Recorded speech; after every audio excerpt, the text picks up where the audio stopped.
Hello, my name is Dale Fisher, and I'm a master's student at the University of Alberta, completing my degree and sharing with you what I've been working on over the past 3 years.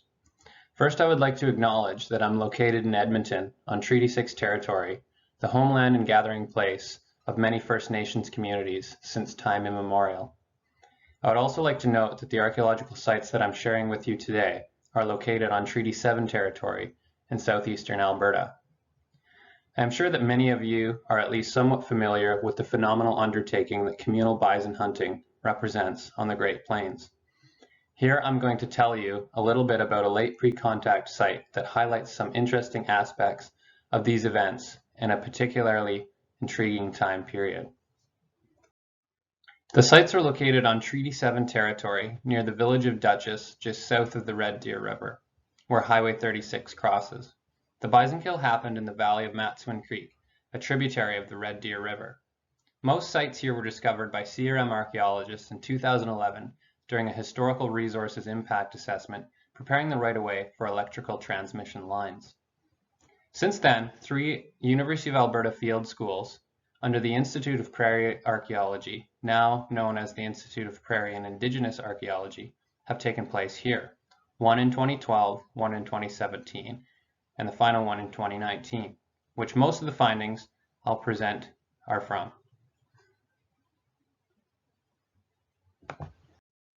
So a brief summary of what we do know about the sites so far. Between 80, 800, and 1,000, there was one or a series of closely spaced occupations where Indigenous bison hunters trapped and killed a number of bison using arrows to dispatch the animals and subsequently processing them for their meat and hides.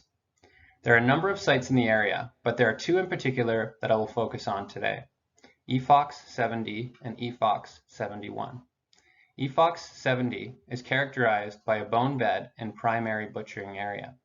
The bison remains here are, in most cases, disarticulated or loosely articulated, dominated by mandibles, lower limb bones, ribs, and sets of vertebrae. The stone tools in this locality are primarily projectile points of a range of raw materials, but there are also large cobble choppers and flakes.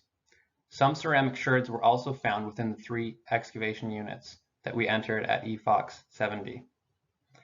EFOX 71, directly east of EFOX 70, in the 4 units we excavated there, were characterized by more heavily processed bone, hearths, a bone upright, ceramic sherds, stone scrapers, bifaces, cobble choppers, flakes, fire-broken rock, and some projectile point preforms, suggesting that the occupants were conducting secondary butchering, processing, cooking activities, and lithic manufacture. EFOX 70 and 71 are quite close to each other, but represent 2 distinct activity centers. In this slide, I illustrate the faunal remain distribution, and in the following, the lithic distribution between the 2 sites. We can imagine that the actual kill locality was very close to EFOX 70, and some higher utility meat portions were being taken to EFOX 71 for further processing, along with what we can imagine as some cooking, hide processing, and perhaps retooling of weaponry and butchering tools. Here we have some of the stone tools recovered at both EFOX 70 and 71. And you'll notice that there's quite a difference between the 2 sites and the types of tools that we're finding. So at EFOX 70, you can see that most of the tools here are actually arrowheads. And then we have some larger stone choppers and flakes. This is also reflecting what I mentioned in the previous slide about what activities were happening at the site. So it makes sense that we're finding a lot of projectile points here because this is either part of the actual kill site or very close to it. And then we have some larger cobble choppers and whatnot that are being used perhaps to break bone and start removing segments of the animals. At EFOX 70, on the right-hand side of the slide, you can see that there are a lot of scraper tools here, perhaps for processing hide and further butchering, removing meat from the bone and conducting more refined processing activities. You'll also see here that there are some unfinished projectile points, some of what we call plains triangular preforms. A note here on the raw materials in the stone. The lithic tools and byproducts showed a range of variability in raw materials. Materials in the assemblage show both local and non-local origin. Some identified non-local materials here were nitre for flint and Madison Formation chert from Montana. Swan River chert was present here, but it can be found locally in small cobbles, so whether it was brought to the sites from a distance or collected nearby is uncertain. Some more local materials were found in higher quantities in the expedient tools, but were also reflected in the projectile points, scrapers, and preforms. These include silicified wood, quartzite, and varied silicified sedimentary materials, including siltstone, mudstone, and pebble cherts. There's also strong evidence for heat treatment practices in the stone tools, especially in relation to silicified wood, as well as other locally procured raw materials. I was able to successfully reproduce tools using local materials from the creek and from glacial till around that bear strong resemblance to the artifacts themselves, further strengthening this hypothesis.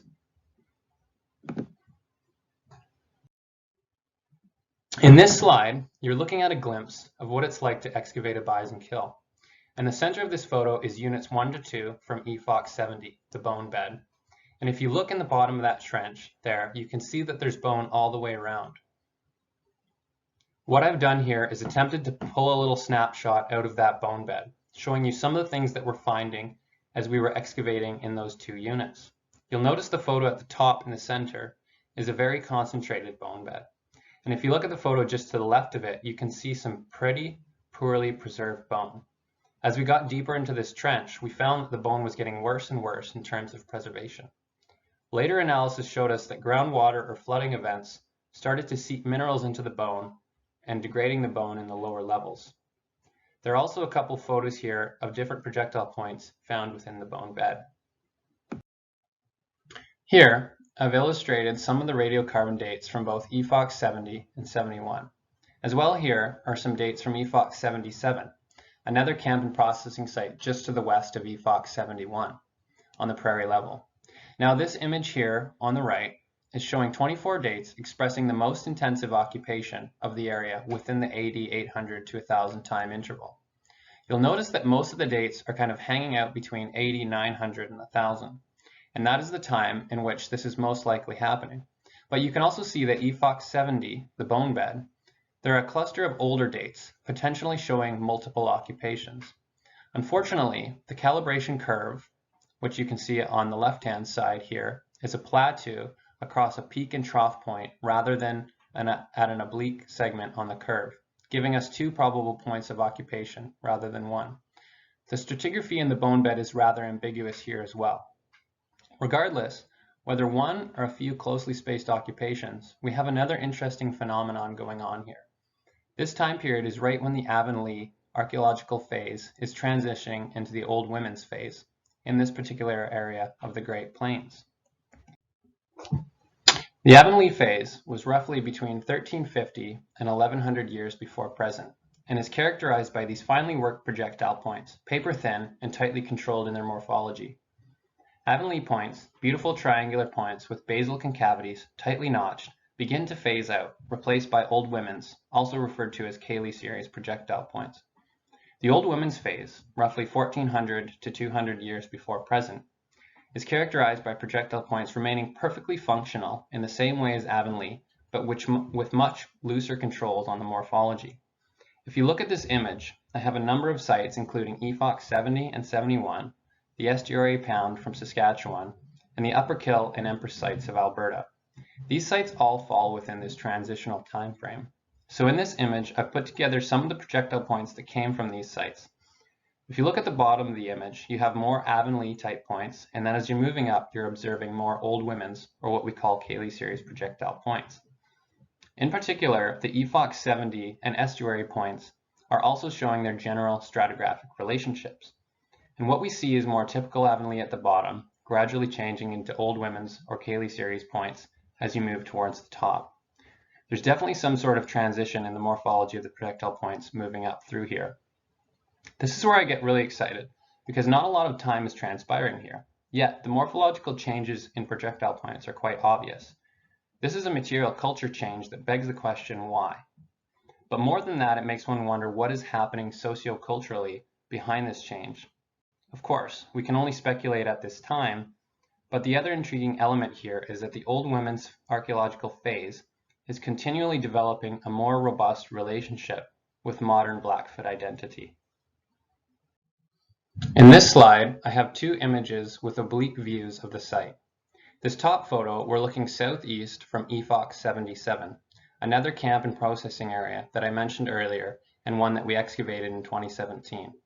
And we're looking towards the EFOX 70 and 71 sites. Here, what I'm trying to illustrate is a landscape with some questions to the occupants' method of trapping the bison.